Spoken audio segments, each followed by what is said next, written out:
Good evening and welcome to tonight's Board of Directors meeting.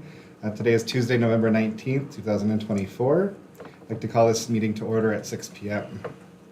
Will our students please read the mission and vision in our land acknowledgement?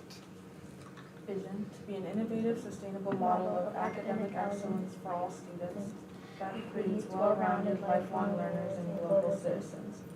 Mission, we provide accelerated and inclusive curricula and instruction in all subjects with an emphasis on math and science. Land acknowledgement, we would like to acknowledge the land on which we gather is the land of the Ochedi Shakoti, the people of the Seven Council Fires, and the Wapikute. It is within MSA's responsibility as an academic institution to disseminate knowledge about indigenous peoples and their history with this land. MSA works to build relationships with Native American students and families through academic pursuits and historical recognition. Thank you. And in the future, if you want to work out a rotation on how to do that, that'd be great. That was really hard. Great job. But welcome, Abigail. Yeah. Roll call of members: Wendell Slutton here, Isaac Leonardi, Here. Sarah Harms, Here. Brian Linsmeyer, Here. Jules Kinkle is absent tonight, Tamara Brooks, Here. Dan Ellingson is also absent tonight, Kai Kerner, Here. Mary Yap. Here. I did not receive any open forum, so we will move forward. Can I have a motion to approve the agenda? I will make a move to approve the agenda. Motion by Brian, is there a second? I'll second that motion. Seconded approve by the agenda. Connie. With discussion, if you would like to add a comment, please raise your hand. Mary? Can we, correct, and I'm sorry I did not get this to you earlier. Can we correct the spelling error under E, 9E, I1? The minutes? Oh, in the title. Yeah, the I see title, that. the spelling. The title of the document. Uh-huh. And then, just a point of clarification, and this is something I was trying to figure out and I couldn't, so I'm asking the group as a whole. The legislative updates, shouldn't those still have a first and second read? The answer I to know that that they is, have to have, I mean, we have to put them into place. But I'm not, I guess that was a point of Dr. clarification. Hankins, go ahead. Yes, so Dr. Morrow, who does the policy updates when the change is based on legislation, so it's not MSA specific, it's just a change in legislation. We're just updating the policy, we can't Okay.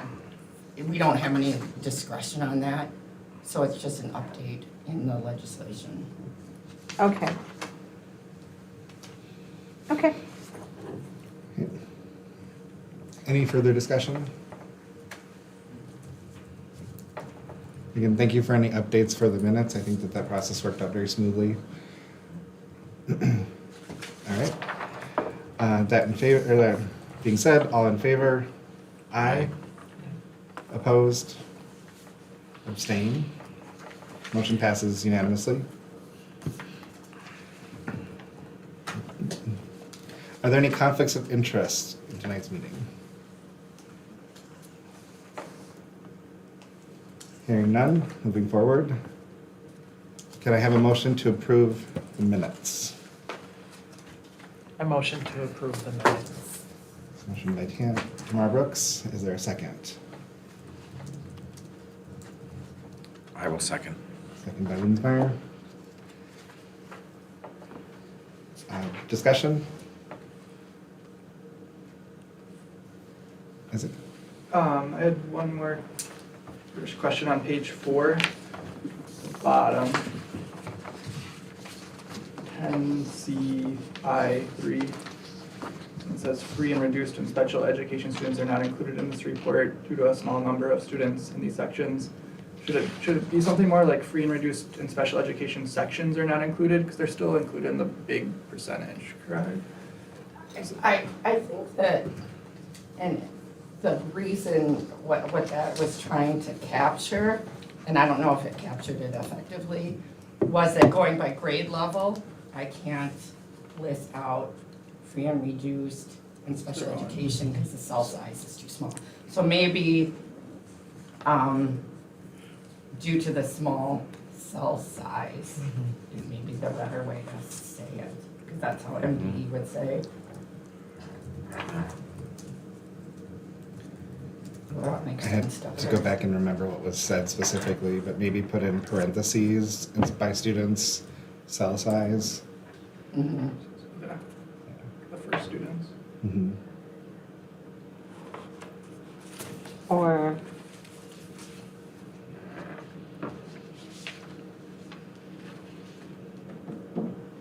yeah, because I agree with you. It sounds like they're not included in the report, but they are included in the report. They're just not, They're not taken out we're not individually. we're not looking at their we haven't performance. disaggregated We the haven't data. disaggregated it. Yeah. Oops, sorry, I forgot to. Kari? Perhaps it could be free and reduced and special education, like subgroups or whatever the terminology is. Mhm. Therefore, those subgroups are not included. Students are still there, but not the subgroups. That makes sense. So student subgroups are not disaggregated instead of included? In the grade level data. Yeah, Yeah. Mhm. I like that.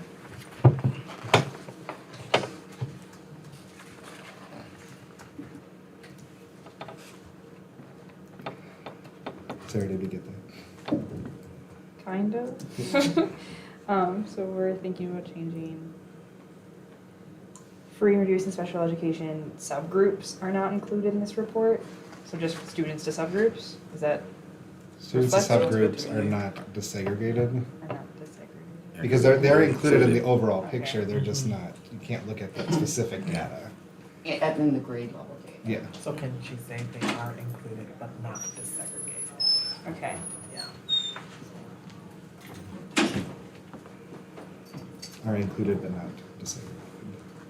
I think that'd be, yeah, because I'm, yeah, they're in there, it's just, Mhm.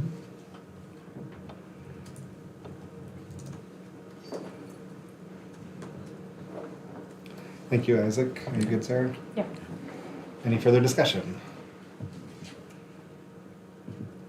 Hearing none, seeing none, all in favor? Aye. Opposed? Abstain? Motion passes unanimously. Is there a motion to approve the consent agenda? I will motion to approve the consent agenda. Motion by Linsmeyer. Is there a second? I will second to Seconded by the Kari. consent agenda. Turner. All in favor? Aye. Opposed? Abstain? Motion passes unanimously. Board and administrative updates or reports. We'll start with the student reports. So, the first activity that I want to talk about is Tri-M. Tri-M is a musical honor society at MSA that focuses on bringing attention to musical arts at our school. Typical events that Tri-M hosts in a year are their winter concert, their Sounds of Hope concert, that's either in February or March, then a food drive in April, and the beginning band concert that's organized by Tri-M. They're not performing at beginning band, obviously. And then their spring concerts in May. And then their winter concert is actually in 2 days. It's this Thursday, November 21st at 7 p.m. I don't know if Mr. Sutton has anything else to say. The advanced ensembles do perform on Thursday night, yes. And minor correction, the beginning band is beginning ensembles, beginning intermediate. So it's all of the beginning intermediate choir band orchestra concerts. Yep. And the next activity I want to talk about is Link Crew. And Link Crew is basically a group that's made up of 10th, 11th, and 12th grade students that help 6th graders transition from elementary to middle school. Their first meeting was on October 25th. They basically meet with 6th graders during advisory once a month to have conversations about how school is going, answer questions they have about MSA, and like make connections with these younger students and really help them settle in. It's also a great way for these younger students to have role models of good behavior and positive mindsets, because that's definitely very important. And the next Link Crew meeting is actually this Friday. And then student recognition, 11th grader Liam Caldwell competed in the Minnesota State High School League Cross Country State Championship, finishing 13th overall and earning all state honors. So he was the 13th in Minnesota, so that's incredible. And Abby had more she wanted to add about that. So just in general, we're nearing the end of our fall sports season, like volleyball and cross country. I had to miss our last meeting because we had our first section game, which unfortunately we lost, but we had a great season because a couple weeks before that, we won our conference tournament, and that hasn't happened since 2015. I was in 4th grade, so it was really nice to finally win it for our school, and especially because we have 8 seniors this year, including 9 with our student manager. So it meant a lot to the team and to the coach to end it on a good note. For our conference, all conference awards, we have senior captain Georgia Enriquez, junior captain Madeline Holthouse, and freshman Julia Weber. And we also had a good amount of honorable mentions with senior Hannah Minta, senior captain Johanna Bikeli, freshman Pleasant Ofakunrin, and junior Luna Garcia Chacon. With the end of fall sports, we have our winter sports. Our middle school boys basketball team has already had a couple games, and they're going to have more continuing into December. Our girls and boys with our varsity JV and C teams will start next week and the following weeks. I also wanted to talk about last Saturday, we had our Fright Night. So it was really fun. It was for the middle schoolers to come. They watched the night before Christmas because we wanted to do something fun for November because it's a little intermediate point between Halloween and Christmas. So that was really fun. The class of 2025, we raised almost $1,000 for our senior party at the end of the year, which is really exciting. And I know the middle schoolers had a lot of fun because I was running the snack stand in front of Building A, but I could hear them screaming in the haunted hallway from the back of the school. So I know they had a lot of fun. I also wanted to talk about Give to the Max is starting this week. So it's a great way to raise money for our school. Yesterday morning, I was standing outside with Miss Holst, holding a poster and holding a box for donations. And it's really fun because there's like a lot of incentives. Like if we raise $15,000, we'll have a staff event which will take place at this year's Dorkathlon. If we raise $30,000, a no homework weekend will be scheduled. If we raise $40,000, you'll see admin dinosaurs in the driveline. And if we raise $50,000, Mr. Heyman will move his office to the roof of Building B and we'll live stream it for the whole day. Lastly, I wanted to say, this wasn't this weekend, but the weekend prior, our MSA theater crew performed their production of Annie, and it was really good. I saw it on that Saturday, and it was just really nice to watch and see all the hard work they put into it during the fall. That's all I have, and Nneka has some survey responses. Yeah, so at the last board meeting, we were asked to do a survey about how students were feeling about the semester. We only got a handful of responses, but to summarize, there were questions like, do you know when semester 1 ends? Do you have a plan to be successful this semester? Are your classes engaging? Are you managing your time well? And things like that. The majority of responses that we did get were pretty positive. It seems like people have a handle of things this semester. At the end, there was an open-ended question where you could express any struggles that you were having maybe. Most people chose not to answer, but there was one student who expressed concerns about the weighting of grades in classes, like having 100% of your grade being tests and projects rather than a mix of homework and tests and projects and things like that. But other than that, nobody else mentioned anything, so yeah, that's all I have. Thank you very much. I was at the middle school basketball game, the last one, and there was quite a few kids there. So Yeah.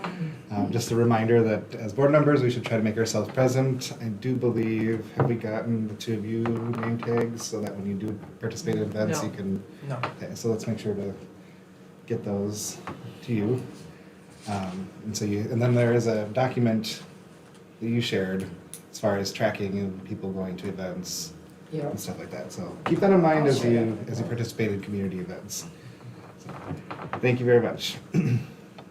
For the board report, we did have our work session last week, a week ago tonight actually.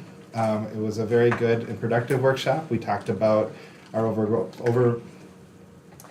growth for the past year and our works with Teamworks. Overall, the board is very positive in the growth that is being done. There was some conversation on bettering communication as well as bettering interpersonal conflict that board members may have, whether it be with how things are being handled or how motions may work in a different favor and how to move forward from that as our fiduciary duty. So we are continuing our growth, and overall it has been very positive. Other than that, Dr. Hinton on the ED report. Okay.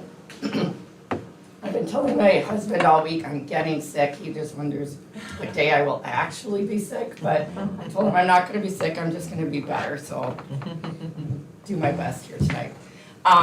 I wanted to before we get into the agenda items, just give a quick update on expansion because things have been happening. We've talked for months about the traffic study. We believe we've got an agreement with the city, close to an agreement. We met with them today. We're meeting again on Thursday. The changes that we're working through are still relatively minor at this point. It's just how long this driveway, stacking, different things they're still trying to work through. We expect we'll be to the end of that soon and be able to schedule our neighborhood meeting. The neighborhood meeting is what is holding us up on moving forward at this point. Because we can't go to the planning commission until we've had the neighborhood meeting. The next planning commission meeting is December 2nd. It is not likely that we will be before the planning commission in December. We will probably be before the planning commission in January. That puts, because I asked Koo last week, I was like, what is the realistic, not the pie in the sky, but the realistic date we go to bond? And he said, more than likely, we'll sell bonds the last week of February, first week of March, at this point. So that is kind of where we're at with that. The bond rates went down last week, was it last week or the week before? A little bit, so that did help. That should cover the costs that are gonna come out of the traffic study in terms of adding a turn lane and putting in a traffic light. So that should help with that. But the delay is costing us money, or is likely gonna end up costing us money on the property. Tom Kindler is grumbling a little bit. So we're working on that. We should hopefully have an agreement for the board to look at in December. And we had on last Wednesday night, we had our elementary parent input meeting. We had quite a few parents. This was not all parents, prospective elementary parents were invited. Just the ones that indicated that they were interested in being part of a focus group. So we had about 30 to 40 parents here, and they worked in small groups and gave us some feedback. It was very exciting, they were very insightful. You never quite know when you're gonna gather parents together and ask them for input on educational things, if they're gonna give us input that is usable or, realistic, but it was great input, it was phenomenal, and we're still compiling that. We'll share that back out with that group that came in. All potential elementary families will be invited back in January for an open house. It's not really gonna be like our normal new parent open house because we don't have elementary classrooms or teachers for them to go visit right now. But we're inviting them in for that, and then we'll have another input meeting in February. So right now, our elementary count of people who have indicated interest is well over 400 at this point. So we are in great shape for a proposed opening of 350, especially when we are still 20 months out or so. So I expect we will have wait lists at every grade when we open. So that's just a quick expansion update. Before we get to that report, Yes. are there any questions Yes. on Kate's report? Okay. The next thing is the executive director goals, which are based on the board goals. So, in the area of success for all students. I will have an equity audit to evaluate school culture, policies, practices, and outcomes and identify areas of need. And we'll develop some recommendations for the board to consider. That will be done by the end of January, and we will look at it at our February retreat.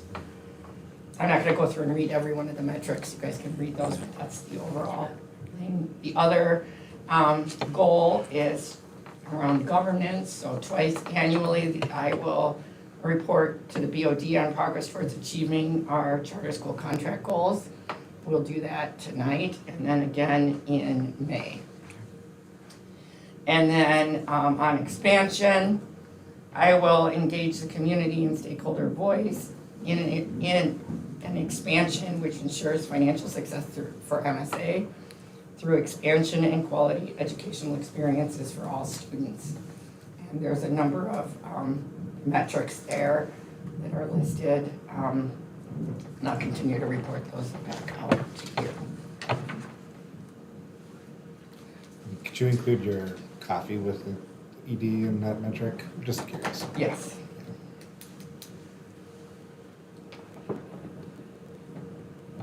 Any questions, comments on the goals? So I have a question for you. Yes, Mary. I'm sorry. We're learning. Yes. So you ask for the questions and I give you a question. We're learning, we'll get through it. So are these concrete goals, are they fluid goals? I guess I'm looking at the metrics under expansion and depending on what Kuvang comes back with, you know, what happens if moving in before the end of the 25-26 school year isn't a possibility? I guess that's my question is are these concrete metrics or are these flexible and fluid? So I think procedurally, if we look at this, these are the goals for this year. Mm-hmm. We'll have goals next year. So at the start of the 25-26 school year, I'll be able to have a pretty good idea. You know, this is for this year. So will you be able to measure items 4 and 5? No, we'll just know whether or not we're on track for that. But we won't be able to have a concrete measure before the end of the 24-25 school year. Okay, I just look at how different it's been in the last 4 months as far as how that timeline has moved. Right. And I'm like, oh, I don't know. I caution us about putting that deadline in there, Yep. given that. Just looking at the wording of 4, it does say prepare. It does not mean to physically move, so that whether it is a physical move or not, it would be prepared. Okay.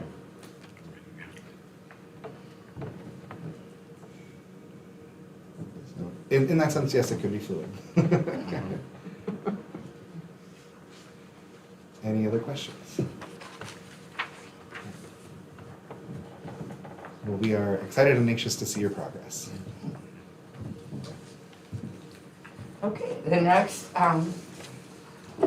part of the report is the charter school goals. And so not all of them we can give a full, because we haven't done the 25 testing. So in those areas, I gave a report on what we would have been if we were under this contract in 24. So I'm just gonna kind of quickly go over and kind of help you understand some of the abbreviations also that I use. So in terms of absolute proficiency, will be at least 20%, 20 percentage points above the state average in reading. That was met. In 24, I'm hopeful we'll be meeting that in 25. And we had a higher reading proficiency than 833. On achievement gap reduction, I broke it out by grade level. So in 6th grade, we met that. In 7th grade, we partially met. 8th grade, we did not meet is NM, and then partially met in 10th grade. So you'll see we met in a lot of areas. There's a few that still needed work. We are not judged on 24 though, so that's repeat for 25. And there is some in the reduction in the achievement gap for FRP is free and reduced priced. Students who receive free and reduced priced lunches are eligible for those. And non-FRP are students that are not. I can't break those out by grade level because some grade levels are much smaller. Hopefully, like our 6th grade class has got a lot more students who are receiving free and reduced. So if that trend were to continue, it would be easier to report on each grade, which also makes it easier for teachers to address those issues. Because we have some grades where we only have 3 students, and then that's really a lot to put on those 3 students, and we can't report on them because it would be too easy to identify who they are. The other one I wanted to call attention to in this area was the absolute proficiency in science, 3.1, the second 3.1 that's listed. This is the high school science. We will not be doing high school science this year, that test, because students have to have completed biology first, and our 9th graders will not, we all have completed biology yet, so we will do that test in 10th grade. The test just needs to be administered at one point during high school. So it's at our discretion when we would offer the test. We will not offer the test this year because not all of the students will have completed the coursework. And then in the nationally normed assessments, we're really excited that in the Fast Bridge reading, that cell size is way too small to measure and see if we had growth. Same thing for Fast Bridge math. So it's exciting that we don't have very many students labeled as high risk in either math or reading. We will still continue to work on those students, but we won't be able to report on them because the group is too small. The PSAT, we met that benchmark because the PSAT's already been done. So that is now in the 25 column. We met the 2.3 PSAT, the first one. In the area of 10th grade for math, we partially met. That's still a really high level of performance at the state level, but it's not at the 75% that we were hoping to hit. ACT last year, we hit that standard in both areas. An exciting part of the ACT, when I looked at the data, our black students scored an average of over 25, which if they were their own school, they will likely come out right, because as a whole school, the score was 26, so it's less than 1 point difference. So that is something that I don't think has happened at any other school. I'd be shocked if anybody else had averaged that high. And then in the area of non-academic goals, student attendance, last year we met that goal. I expect we're on track to hit that again.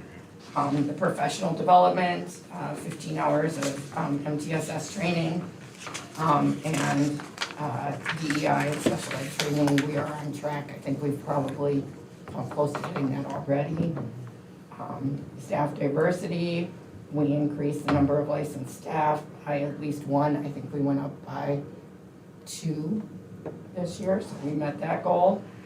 Stakeholder satisfaction, we met that goal last year. We'll do that survey again in January. Volunteer engagement, we are on track. We've been working on increasing the number of people of color in our committees. And we are also working on some other strategies which will come out in our equity audit. We've got those completely nailed down. We're on track to hold at least 2 culturally responsive events to enhance school culture. Board governance goal we have met.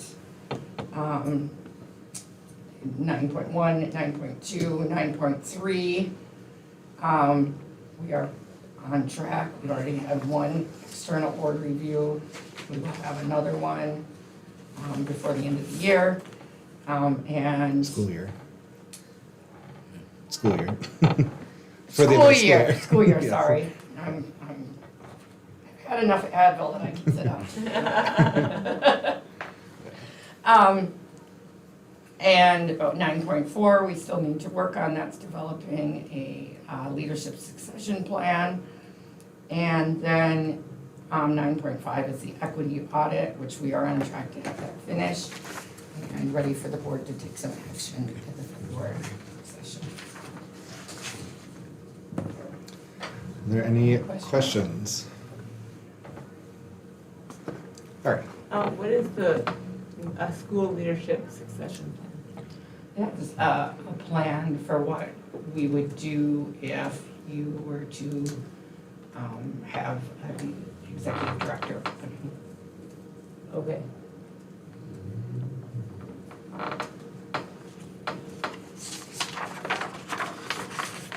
Here. I remember. Thank you. Just out of curiosity, what kinds of things are in the works for the not meeting or partially meeting areas to get us to meet for this year? I mean, what kinds of interventions or what kinds of plans do we have in? We are currently, our PLCs are working on those areas, as well as we have all of our 6th graders are still taking the science of reading. We worked with the 7th graders who are not at standard. We are having a semester of work with Ms. Burgraff and then we also, in our literacy plan, have interventions planned for all of middle school and then some in high school as needed. Most of our high schoolers reach a reasonable level by the time they get to high school. And we'll continue to identify students who need additional help. In terms of math, we are still working on a plan that would be similar to what we're doing with reading. We're still trying to figure out how we've got some early ideas on what we would do. We're hoping to be able to figure out staffing to do it next semester, but we're unsure of that at this point. But right now we have a number of, I think it's 2 of our math teachers are doing full-time interventions during, or everyday interventions, it's not full-time, during advisory. And then individual math teachers are pulling students during advisory to also work with them. And I also wanted to add too, like with SST, Yes. for those not met where the demographic is so small, that's where they're being isolated as far as interventions And so we had, 2 weeks ago, was it? We had a real deep data dig in our staff training to really look at, because we've got a lot of data. And so I put it all in a bunch of different folders by grade level. And we went through, as Wanda was saying, with the SST, so the students, and that's a student success team, somebody doesn't know. Any student that's been being identified as struggling, they selected 2 or 3 of those students and then went back through and did a full data dig in terms of what might be the issue with the data that we have on those students. And there was some surprises for the staff in terms of where students might have a difference between ability and performance. And sometimes when I say ability, that they've scored well on a test, not a standardized test, but may not be performing well in class. So just to start to dig down into what is the actual issue. And so that then we can make that first step to help each individual student. One of the things I see when I look at this is a lot of it is standardized testing, which I get. But I wonder too, and this is just the difference I've seen between two kids that are basically a whole generation between each other and going through. There were some test-taking skills that my daughter had and got here going into some of these, as far as, you know, if you're running out of time, find one letter, go all the way down, those kinds of things that I don't see with our son having that knowledge and that ability, or that coaching piece. And I just wonder if, as a whole, if we are giving our students some of those standardized test-taking tips going into MCAs and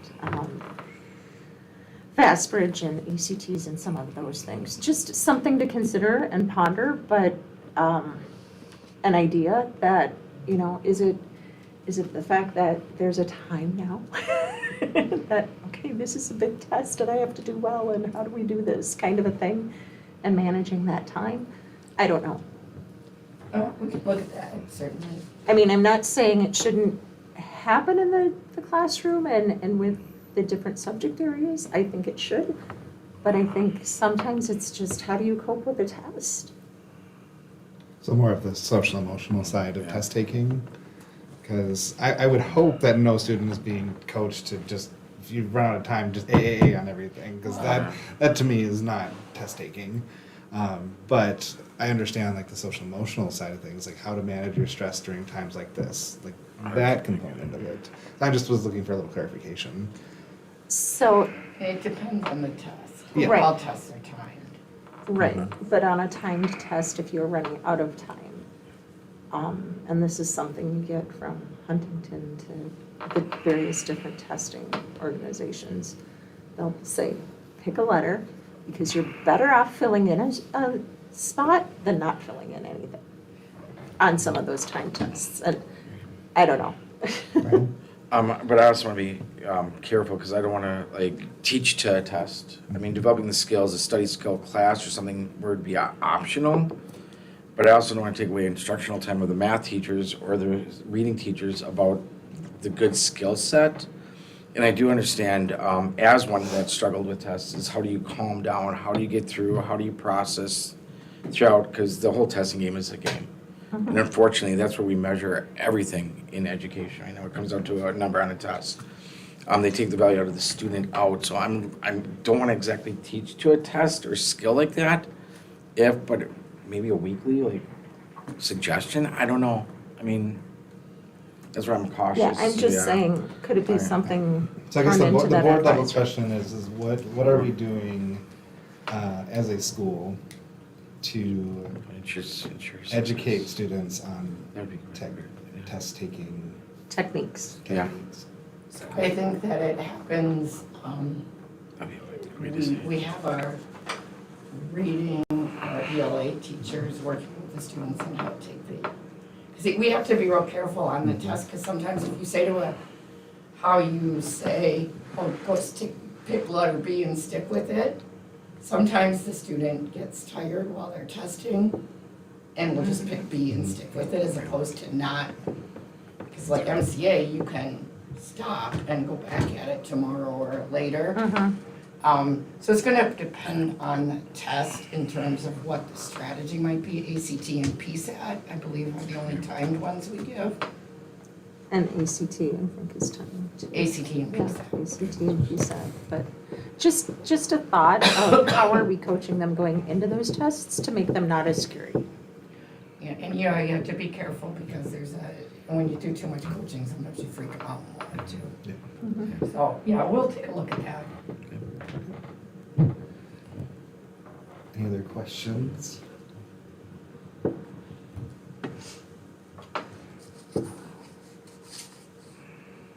right, hearing none. We'll go on to the Finance Committee report. Isaac. Okay, so some of the numbers did change in our favor from last time. So the main thing was the working ADM went up from 677 from our last financial report to a current number of 683.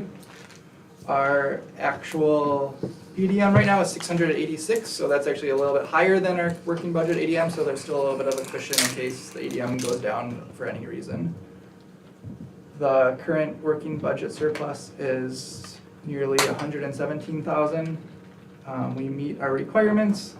One thing to note though that Dustin brought up that was new is, so our coverage ratio official requirement is 1.0, but because of bonding this year, we want to have it as a ratio of 1.2, so that's kind of the real number we want to meet for that requirement because we're going up for bonding. So that would mean like a surplus of 55,000 or 60,000, something like that for the year as a minimum.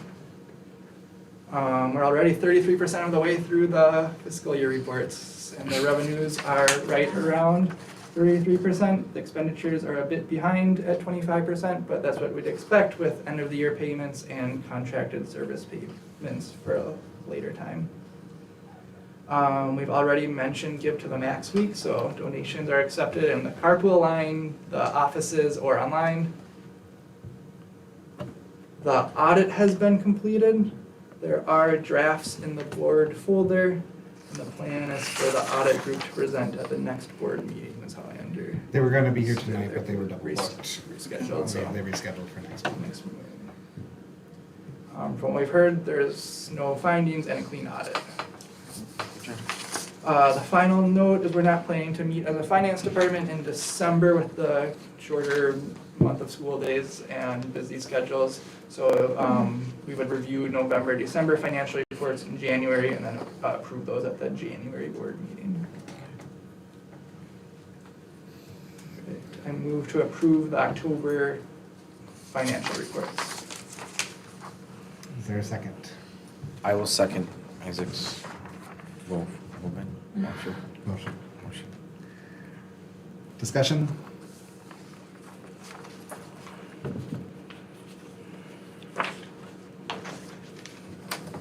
Hearing none. All in favor? Aye. Opposed? Abstained? Motion passes unanimously. Thank you, Isaac. If you do have any questions on the governance committee, Jules is not here tonight, so I would ask that you forward your questions to her, for them at this time. On to action items. First is our line of credit renewal. This is something that we annually do. Isaac, did you want to speak on that? Yep, so we talked about just a little at the finance meeting too, so our financial services creative planning would recommend that we renew this yearly. We did this last year. MSA has not needed to draw on the line of credit in recent years, and we don't have an anticipated need for this year. But it's recommended that we have it in case anything unexpected happens. We've also tried to, we'll see how it works, but streamline the signing process. So if you were on the board last year, it was a little bit complicated signing process. So hopefully that is smoother and just, I don't know if everyone needs to be involved for every part. I believe it's you, Shawnee, and Isaac. Dr. Hinton, Shawnee, and Isaac will be the only ones needing to sign on that this year. Yep. So, Isaac, would you like to make a motion? Yes, I move to renew the line of credit. Is there a second? Seconded by Mary. All in favor? Or sorry, we got a discussion. Sorry, discussion. Hearing none, all in favor? Aye. Okay. Sorry. Opposed? Abstain? Motion passes unanimously. Thank you, Isaac. Next is the 2026 Spanish trip to Puerto Rico. Effie was supposed to be here tonight to present on it. Yeah, she's not, obviously. Yeah. So there's a proposed trip to Puerto Rico for the Spanish department. If you read through the report, there are some additions that were changed from their first experience traveling to Spain. One being security, was a big one. financial support within prepaying tips and stuff like that, if I remember right. Mhm. And the flight cost was less. The flight class is less, okay. So. With fewer kids and no parents is the other difference. Yeah. So they are looking for board approval on this. So is there a motion to approve the Spanish trip to Puerto Rico in 2026?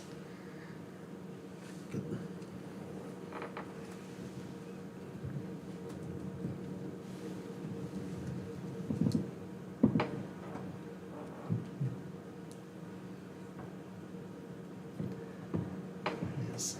If we would like to postpone a vote to have Effie or one of the Spanish departments, we can postpone a vote too. I would like to move that we postpone the vote on the Spanish trip. I have some questions having been through this Spain trip, but I'd like to, and they're equity questions, so. I second that motion, that we postpone. Okay. So motion to postpone the vote on the Spanish trip until a later date. Yes.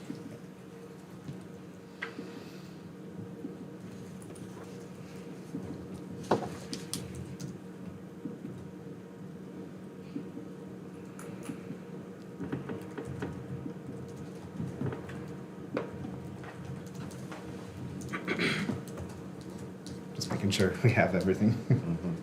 Okay.